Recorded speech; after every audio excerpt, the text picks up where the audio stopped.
যশোরে নাশকতা ও বিস্ফোরক মামলায় আওয়ামী লীগের ১৬৭ নেতাকর্মী আদালতে আত্মসমর্পণ করেছেন। এদের মধ্যে যশোর সদর উপজেলায় ২০, অভয়নগর উপজেলায় ১০৫ ও কেশবপুরের ৪২ জন। রোববার ২২ ডিসেম্বর দুপুরে পৃথক ৩ আদালতে তারা আত্মসমর্পণ করলে সংশ্লিষ্ট আদালতের বিচারক যশোর সদর ও অভয়নগরের ১২৫ জনের জামিন আবেদন নামঞ্জুর করে কারাগারে পাঠানোর আদেশ দিয়েছেন।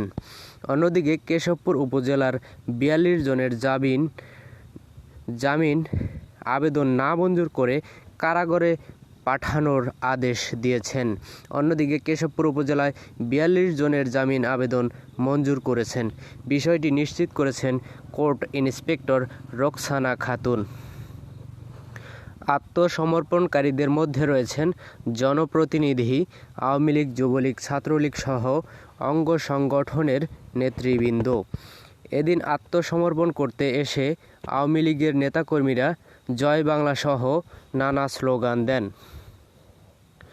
যশোর সদর উপজেলা ও অভয়নগর উপজেলার আত্মসমর্পণকারী আসামিপক্ষের আইনজীবী সৈয়দ কবির হোসেন জনি বিষয়টি নিশ্চিত করে বলেন, আসামিদের পক্ষ থেকে যশোর জেলা ও দায়রা জজ আদালতে জামিনের আবেদন জানানো হবে।